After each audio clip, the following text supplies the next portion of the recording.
Fighting continues in the Middle East, with Iran launching a new wave of attacks as Israel hits targets in Lebanon. Now, for more ሰላም እንዴት ናችሁ? ውድ ተከታታዮቼ በዛሬው ፕሮግራማችን በቅርቡ ዓለም ላይ ስላለው ጉዳይ እናወራለን። በቅርብ እንግዲህ እንደምናስተውለው ዓለም በተለያዩ ጦርነቶች እየተዋከበች ትገኛለች። በእስራኤል እና በኢራን መካከል የሚደረገውን ጦርነት እያስተዋልን እንገኛለን። ከዚህ አንጻር ዓለም በየት መንገድ እየሄደች እንደምትመጣ ከሃይማኖታችን አንጻር እንዲሁም ሀገራችን ካለችበት ሁኔታ አንጻር የምናስተውል ይሆናል። የመጀመሪያው ጉዳይ በአሜሪካና በእስራኤል መካከል እንዲሁም ደግሞ በኢራን መካከል የነበረው ሁኔታ እንዴት እዚህ ደረሰ፣ ወዴትስ ያመራል የሚለውን ፕሪዲክት ለማድረግ ሞክራለን። በመጀመሪያ እንግዲህ ኢራን በ1971 ዓ.ም የንጉሳዊን አገዛዝ ወደ እስላማዊ ስርዓት ስትቀይር እንግዲህ የተባበሯት የነበሩት አሜሪካ እና እንዲሁም እስራኤል ነበሩ።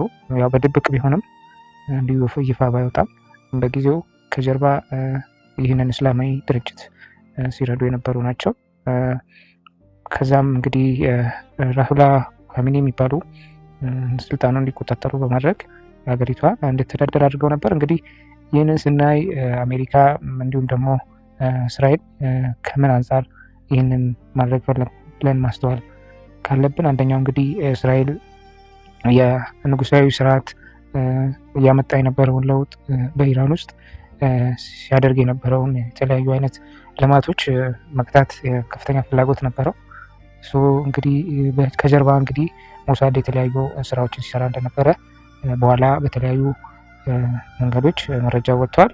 አሜሪካ በጊዜው የነበረው የጂም ካርተር መንግስት የተለያዩ መፈንቅለ መንግስት ስራዎች እንዲፈጸሙ ሲያደርግ እንደነበረ በኋላ በወጡ ማስረጃዎች ተረጋግጧል። እንዲሁም ደግሞ ከጀርባ የእንግሊዝም መንግስት እጅ አለበት ይባላል። ኤም16 የሚባለው የእንግሊዝ እጅ አለበት ይባላል። MI6 የሚባለው የስለላ ድርጅት ከጀርባ የተለያዩ ነገሮችን ሲፈጽም ነበር ይባላል። እንግዲህ ይህን ካስተዋልን አሁን ላይ ያለው የኢራን መንግስት እና የእስራኤል መንግስት ከቅርብ ጊዜ ወዲህ ወደ ቁርሾ መግባታቸውን ማስተዋል ችለናል። በተለይ ደግሞ በቅርብ ጊዜ በፓለስታይን በነበረው ጦርነት የኢራን መንግስት ሐማስን በመደገፉ ምክንያት እስራኤል ቅራኔ ውስጥ መግባታቸውን አስተውለናል።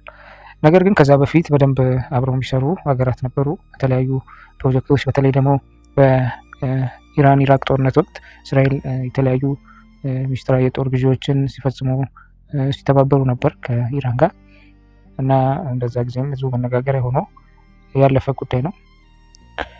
ታዲያ ምንድነው በኢራን እና በእስራኤል መካከል ምንድነው በተለይ እስራኤል የምታደርገው በብዙ ሀገራት ላይ የምታደርገው ነገር ምንድነው? ከመንግስታቶቹ ጋር ቀጥታ ትብብር ትፈጽምና ነገር ግን ለዓለም ወይ የምታሳየው እንትኗ ተቃራኒው መልኳን ነው የምታሳየው። እንደማትተባበር እና ደግሞ አንድ ላይ እንደማይሰሩ ነው የምታንጸባረቀው። ይህም ነገር እኛም ሀገር ላይ የተፈጸመ ጉዳይ ነው። በተለይ በንጉሱ ዘመን ይሄ እንግዲህ የኢራን መፈንቅለ መንግስት ከመከሰቱ በፊት እኛም ላይ በድብቅ አሜሪካና እስራኤል የተለያዩ ድርጊቶችን የስለላ መረቦቻቸውን ዘርግተው ንጉሱን መንግስት ለማፍረስ የተለያዩ ዶክመንተሪዎችን በመስራት ንጉሱን መፈንቅለ መንግስት ለማድረግ ሞክረዋል። በተለይ ኢራን ላይ እንዳደረጉት የኢራን ንጉስ በአንድ ወቅት ከፍተኛ የሆነ የበዓል አዘጋጅቶ ነበረ። ያንን የበዓል ፕሮግራም ሪከርድ በማድረግ ለህዝቡ በማሰራጨት ህዝቡን ሪቮሉሽን ለማስነሳት ጥረው ነበር። እንዲሁም ደግሞ በእኛ ሀገር ላይ የንጉሱን የልደት በዓል በመቅረጽ ለኢትዮጵያ ህዝብ በማሰራጨት ወሬውን በማነጋገር በተለይ ደግሞ ውጪ ተማር እንደሚሉ ኢትዮጵያን በማስተላለፍ ዩኒቨርሲቲ ውስጥ ያሉ ተማሪዎች መምህራን እንዲመለከቱት በማድረግ አመፁን እንዲነሳ አድርገዋል። በተለይ የአሜሪካ ስለላ ድርጅቶች CIA በኋላ ይህንንም በተለያዩ መረጃዎች አውጥተውታል። ከጀርባ ሲገፉት እንደነበረ ተናግረዋል ማለት ነው እና በኃይለስላሴ መውደቅ የኃይለስላሴ ስልጣን መውደቅ ዋና ተዋናዮች እነዚሁ ሀገራት ናቸው።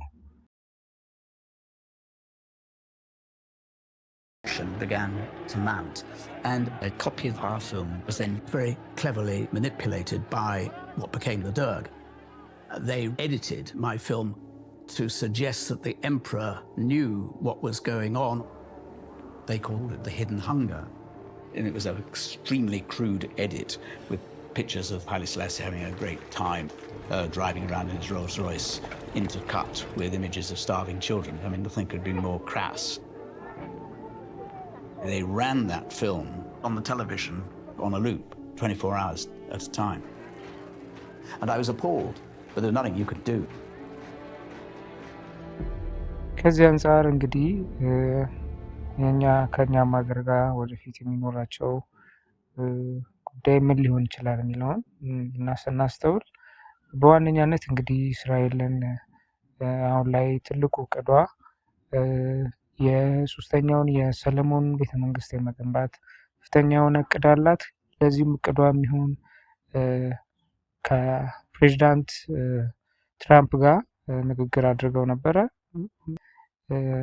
መጀመሪያ የስልጣን ወቅቱ ላይ ከአይሁድ አስተማሪዎች መሪዎች ጋር በመነጋገር የሶስተኛውን የሰለሞንን ቤተመንግስት ገንብቶ ለመጨረስ የተቻላቸውን እንደሚያደርጉ ትብብሩም እንደሚኖረው በግልጽ ተናግሮ ነበር።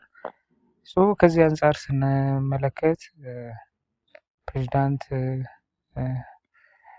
ትራምፕ እንግዲህ መቼም ያው ለእስራኤል የገንዘብ እርዳታ ኦር ሰምቲንግ እንደማይሆን ግልጽ ነው። በዋናው የፋይናንሻል ጉዳይ ሳይሆን ያው እስራኤሎቹም የገንዘብ አቅም እንዳላቸው ግልጽ ነው። በዋነኛነት ግን የስለላ የጦር እርዳታ እንደሚያደርጉ ነው የምናስተውለው። ለዚህ ይሄ ቤተመንግስት እንዲገነባ በዋነኛነት የሚያስፈልገው የእስራኤልን በዙሪያ ያሉ የሀገራትን ዋስትና ይጠይቃል። ሁለተኛ ደግሞ ምክንያቱም ይሄ ቤተመንግስት ሶስተኛው ቤተመንግስት ለእስራኤል በጣም ወሳኝ ጉዳይ ስለሆነ ስራ እየሰሩ ነው። በዋነኛነት እንግዲህ የዚህ ቤተመንግስት ግንባታ ትራምፕ እንደተናገረው 3 ዓመት ከግማሽ እንደሚፈጅ ተናግሯል እና ከዚህም በኋላ ከተጠናቀቀ በኋላ እንግዲህ በመጽሐፍም እንዳነበብነው በዮሐንስ ራእይ የታቦት የጽዮን የአክሱም ጽዮን ላይ የሚገኘውን የሙሴን ጽላት እንግዲህ ሊኖራቸው ይገባል ማለት ነው። ታቦተ ጽዮን የምንለውን ማግኘት ይኖርባቸዋል ማለት ነው። ስለዚህ ይህንን ታቦተ ጽዮንን ማግኘት ወሳኝና ኢምፖርታንት ነገር ነው። ታዲያ ትራምፕ እንግዲህ 3 ዓመት ከግማሽ እቅድ አስቀምጧል። ከዚህ አንጻር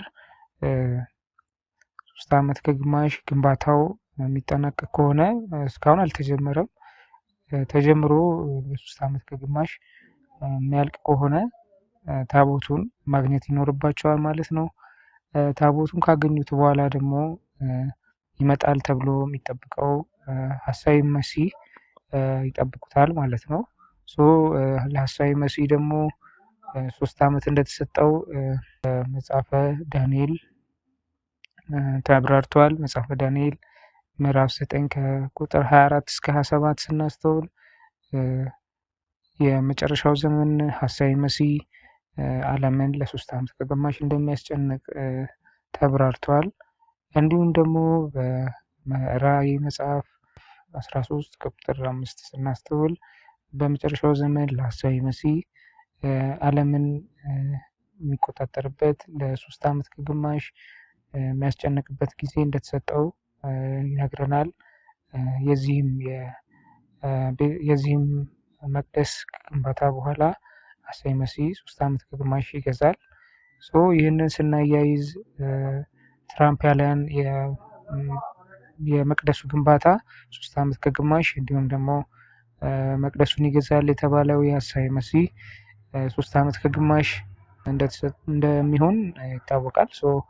ይህንን ደግሞ ዳንኤል መጽሐፉ ላይ እንደጻፈው ዳንኤል 9 ከ24 እስከ 27 ትንቢተ ዳንኤል ምዕራፍ 9 ከ24 እስከ 27 ስናነብ ለመጨረሻው ዘመን መሲሁ መምጣት 7 ዓመት እንደሚሰጠው ይነግረናል።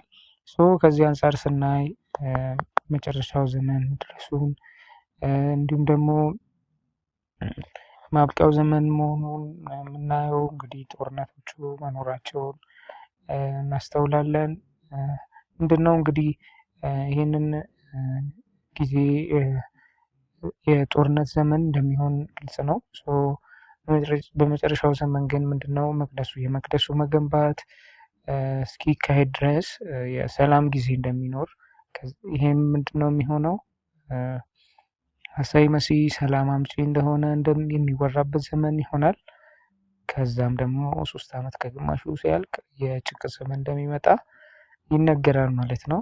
ከዚህ አንጻር ከመጽሐፋችን እንደተረዳ ነው እኛም ጋር ያለውን ታቦተ ጽዮን ለመውሰድ እንደሚመጡ መረዳት ይኖርብናል።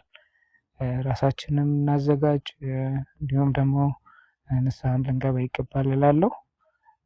ሃይማኖታችንን ልንጠብቅ እንዲሁም ደግሞ ሀገራችንን ከሰይጣን አሰራር ልንታደግ ይገባል እላለሁ። ሰላም ቆዩን።